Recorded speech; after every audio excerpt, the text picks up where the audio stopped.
It is time for our fourth draft as general manager of the Cleveland Browns. This year, we do not have a first round pick to speak of, but I do have some plans for this draft.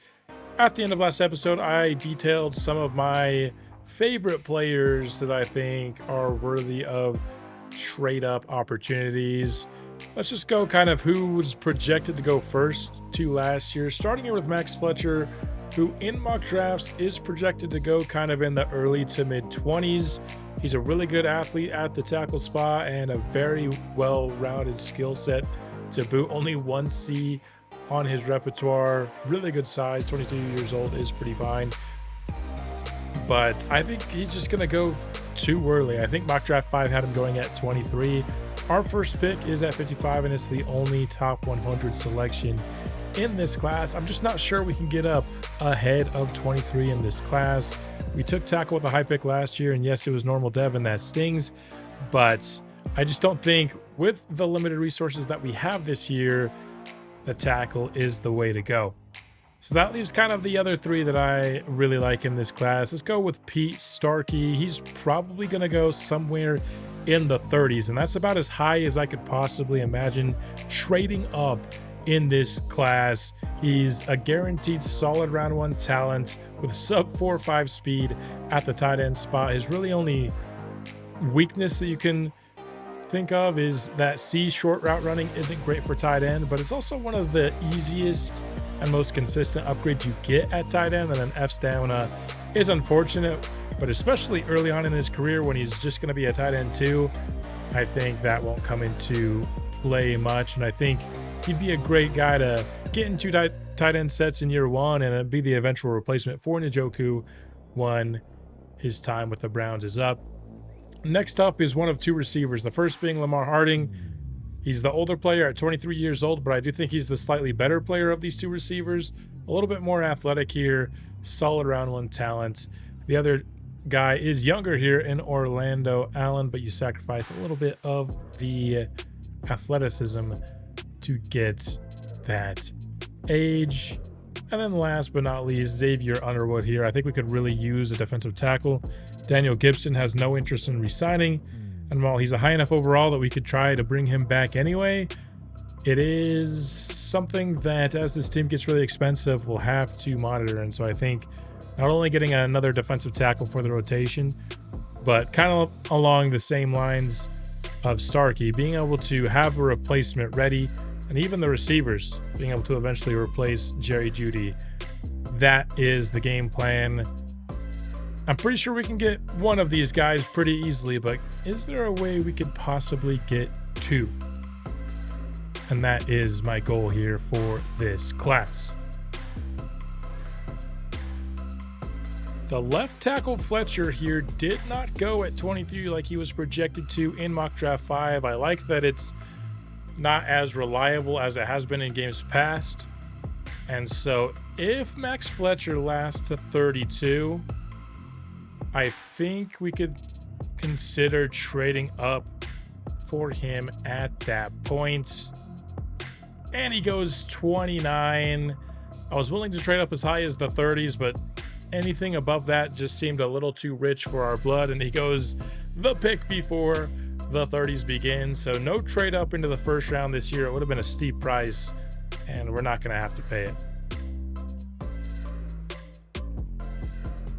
The team that holds the number one pick in the second round is the Tennessee Titans here, and we are going to try to trade up for this pick. Now, I want both a second and a third in this trade. I'm trying to get a little bit of greedy here, and I'm willing to trade some future picks to do it. I know we need to start acquiring some young, cheap talent on the team, but this is also a year that I think we have a legitimate chance with our addition that we made in free agency. And so I don't want to look back on this offseason and think that I wish I would have done more.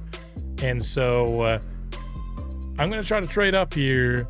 Now, what this deal essentially is next year's 2. I found out that the CPU really likes my next year's pick and next year's 3, but we are also getting their next year's 3. So next year's 3 is really just a swap. 2 years from now, the third round pick, and this year's 4 Trying to get 3365. We'll see if this is close, and it's not particularly close. So let's see what we would have to add. I'm trying to get greedy and potentially get all 3 guys that I want. We don't have a 4 next year. I don't want to give up my 2 years from now, but it could be worth it. That's a steep price to pay, but it might push this deal over the top. So we're giving up our 4 this year, 2 2s, and then we're swapping 3rds next year. I actually think this will help us, but according to the CPU, I think this is helping us in this trade, although I think this is actually in our favor. Let's see if this is good enough, and it just is not. 33 might be a little bit too high, but we're also in danger of losing the player that I want if I hold on much longer. I've been trying to do this in an attempt to get 3 top 100 picks in this class. I'm just not sure if we have the ammo to do it, unfortunately. The only thing I could think of is if we swap our 3rd next year for their 4th, that might not actually be too much of a trade back. The only problem is we wouldn't have a 2nd or a 3rd next year, which probably means we're in trade back territory.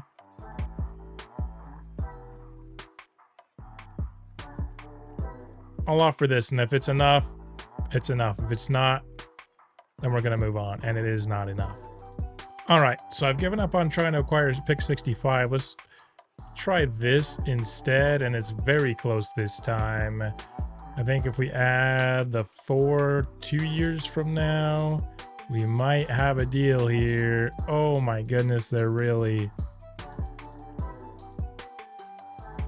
really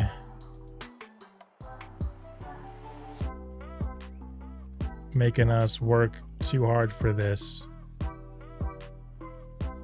Can we just get a deal done here? Oh my goodness gracious. This is insane. Please. You know what? Screw it. There, we finally had a deal. We traded 4 picks for 2. They wouldn't throw us back a 6 because they are mean. But we have a deal. We're trading up to number 33 in this class. We're not giving up pick 55. So we're going to be able to get 2 players that we really want in this draft class. And with this pick, I think it's pretty clear who we are taking here. There's a reason I wanted to get up this far into the class, and that is to select tight end Pete Starkey. He's just an excellent athlete for the tight end position. Not the biggest guy ever, but he can block, and he can run, and he can catch. He's got a lot of the things that you want in a tight end. And so with the 33rd pick in the class, we get the 18th best player in the draft. Look at all those A's moving across the card here. Hidden development for Pete Starkey, 89 speed to go along with 87 acceleration and all those A's. I think this is going to be an awesome pick for us.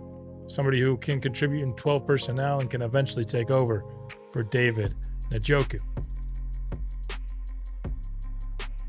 Fast forward here to pick 55, and all the receivers are off the board. So that just leaves Xavier Underwood here as I think the best player on the board, but he's around 3 to 4 player. So I think this is where we could possibly recoup some of that value back. If you look at the big board projection, well, let's first just look at available defensive tackles, and he's the 4th best available defensive tackle. And if you look on the available board, he is not projected to go until 85. So if we can trade up to somewhere around trade back somewhere kind of 8-ish spots, I think will be, or more than that, sorry, but into kind of those mid 60s. So maybe towards the end of round 2, maybe beginning of round 3. Let's see if we can make that happen. Oh man, it doesn't give us the DT I want, but this trade from the Colts is tempting. A second and a third round pick from them next year. If they're bad, that could really bolster our draft capital, but it's just not exactly what I want. There's really two offers that I'm considering here. It's Philly, who would give us pick 62 in exchange for a fourth and a seventh, or the Titans, who were so against giving us pick 65. They'll give us a fourth next year in exchange for this pick, and I think I kind of want the ammo for next season. I had a pretty narrow board of what I wanted in this class, and they can give it to us, so we'll trade to the number 1 pick in the 3rd round of this class, and that is where we plan to select Xavier Underwood, 6'1", 377 pounds. Elite get off though, not the highest top speed, which makes sense at 377 pounds. Really good strength as well. B block shed, B power moves, B play recognition, and we get some applause here as Roger Goodell announcing the picks even in the 3rd round. Here, front office, coaching staff, all seem to be excited. I've been looking for this player archetype really for this entire series, and I keep getting sniped. Not this time around.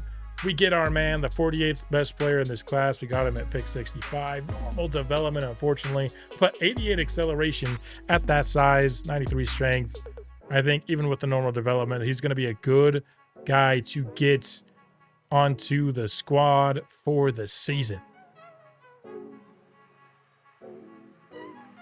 Now, if you were worried about us not picking up a receiver, we still have some pretty good options here on the board all the way down here in round 5, which would be our next selection here.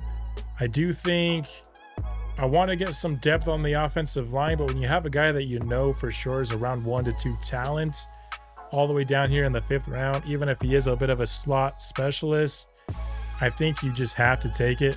Draft good players. And he's the 41st best player in this class. He does have normal development, but good enough speed, really solid size as well. He has some kick return ability, which could be an added bonus on top of his good short route running and his good hands.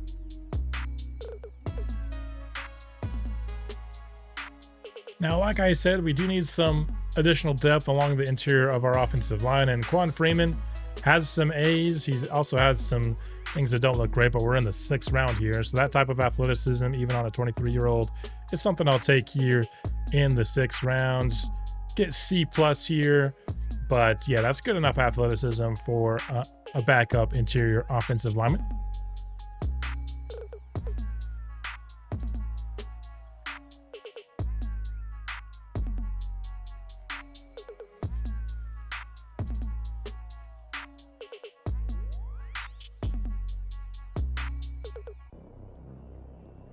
And then with our last pick here, there's a really sick kicker here. A kick accuracy with elite kick power. He might be one of those insane like 99 kick power kickers that the game likes to generate every now and then.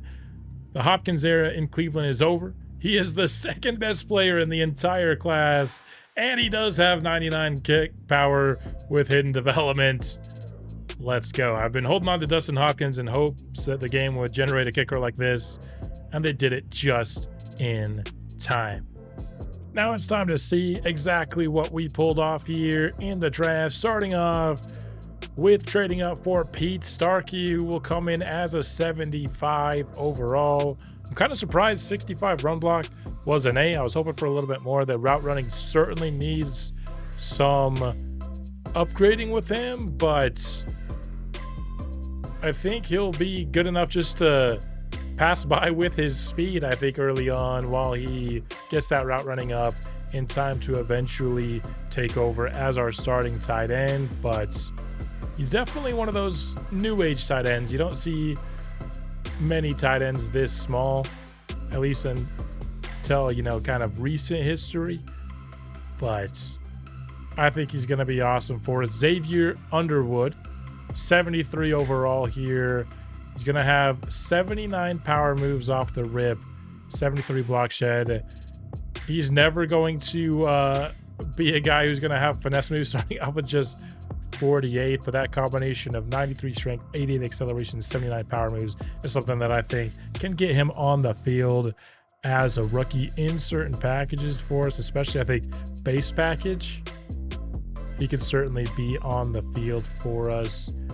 Brooks Mason, I think, kind of enters now a bit of like a three-way battle for that wide receiver 3 spots. He's definitely a slot only, which I think puts him behind the 8 ball because I plan on having Matt Driver play our slot. But if Matt Driver doesn't play the slot, then I think Brooks Mason has a chance to become our wide receiver 3. But I don't think, DeMarcus Meredith nor Ricky Pearsall are anywhere close to sure things at this point. Quan Freeman, again, just kind of signed him for depth, and that's what he's going to be for us. But I think he'll be solid enough depth. And let's take a look at Jeremy Whalen. He's going to be rocking 94. He chose that, not me. But 99 kick power at 80 accuracy off rip is pretty sick for a kicker. He's already much better than Hopkins was last year. And now, a hidden benefit of changing kickers here, we can now try from a lot further distances here. We'll see how far our coach is willing to bring out the kicker compared to previous seasons. But I think we've got contributors. I think Starkey, Underwood, and Mason all have a chance to play early, and Whalen's going to be an awesome kicker for us. So we only had one top 100 pick coming into this class. Was trying to get greedy and perhaps get all 3 players. Well, not all 3 players, but 3 players that I liked. But we settled with 2 of the guys that I was going after, and then kind of plan B at receiver. Let's go ahead and see kind of what happened around the league. And the number 1 pick in this class was a receiver who was an 80 overall right off the rip. So he's a very good player, well-rounded skill set. Now, there's oftentimes I feel like this style of receiver ends up with the low injury, and he does here. That's always the risk. It feels like it's always the receiver. I've seen it play on a running back a couple of times, but these guys, especially, it feels like just in my experience, the guys that are old and have excellent size, sometimes they have terrible injury. So it'll be interesting to see if he can stay healthy in his career. Not that we're going to be playing super close attention to the Titans in this series. We did have a division rival take a quarterback, but first let's talk about the first quarterback off the board in this class. He was a guy who was projected to be a late 3rd coming into the draft process. He shot up the ranks, ended up being the number 1 player in the class based on consensus rankings, and he's really athletic. And so Falcons decided to move off of Michael Penix, and they've got Earl Hughes now calling the shots in Atlanta. And now let's go ahead and take a look at Percy Mackey. Only 70 overall, but he does have hidden development here. Good enough throw power, not going to be somebody that moves a lot, but good short accuracy. We'll see how early he gets to play for our division rivals. If we go through some of the best players in the class, there was a 79 overall corner here, Frank Gatewood, going to the Chargers. 95 speed on him and 81 man coverage, 78 zone. Really awesome player. 6'3", no less, with 95 speed. Madden generates some really sick corners. That's one of the maybe downsides of this rebuild, is that I haven't been able to really use any of the sick corners, but it's because we've had insanely good corners already. So Greg Payne, really good interior offensive lineman. Doesn't have much in the way of strength, but he's an awesome pass protector. I like my interior offensive lineman to have strength, so even I think I wouldn't have taken him if I was looking for IOL that early. You got a late 2nd round pick here going to the Bills. A 77 overall corner. Not as fast as the other guy, but just as good in man coverage. Another 6'3", 210-pound corner. That dude could play safety if you wanted to. Now let's go ahead and look at these receivers that I liked. So first, Lamar Harding. He would have been a 75 overall. Does have hidden development here. I really like this player. I wanted to get him. I tried as hard as I could to trade up to a spot that I could have taken him. But He would have had to have fallen to 55 anyway, which he did not. And then the other receiver I liked, it wasn't that guy. Who was it? It wasn't that guy either. It was Orlando Allen. He has normal development, but also 75 overall. The other guy's definitely better. But Orlando Allen has 2 extra years to develop, which is, of course, a pretty big deal. So, last things to do here is take a look at what our division rivals did in the draft, and the Bengals got themselves a really solid center in the first round. I mean, just an awesome power run blocker here. Like, that's a pick they're very happy with. Along their offensive line, they also bolstered up both sides of the line, was kind of their philosophy. Only normal dev here for Roman Ivory. 78 power moves from day one is good. Jamal Andrews, normal dev, which is unfortunate, but really solid for your 3rd pick. Even with normal dev, I think you take that. Next up here, let's go to the Steelers. We know they took a quarterback in round 1. They only got one other 70 plus in this class.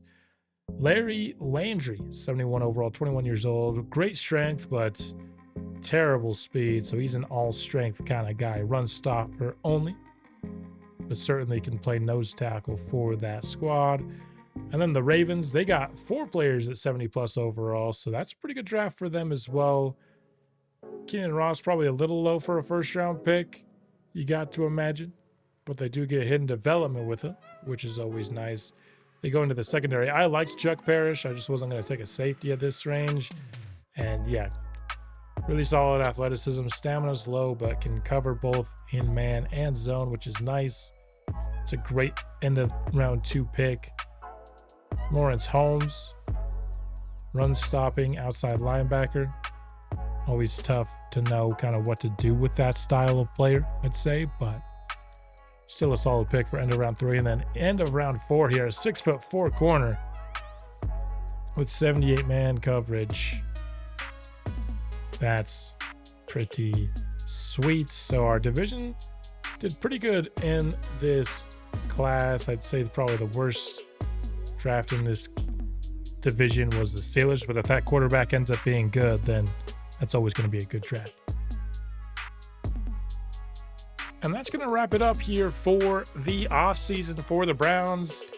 I think we got some impact players on both sides of the ball in the draft. And then, of course, the biggest acquisition was Jahmyr Gibbs, the guy that I hope can push this team over the edge. We're going to enter the year 89 overall, 87 on offense, and a 92. Very nice rating on the defensive side. I think that's going to put us among the best in the league, and I'm excited to see what this Browns team can do in year 4. It's time, I think, to start making a playoff run because this team is getting expensive. Hope you enjoyed the episode. We'll be back soon to start the next season, and I'll see you then. Go Browns.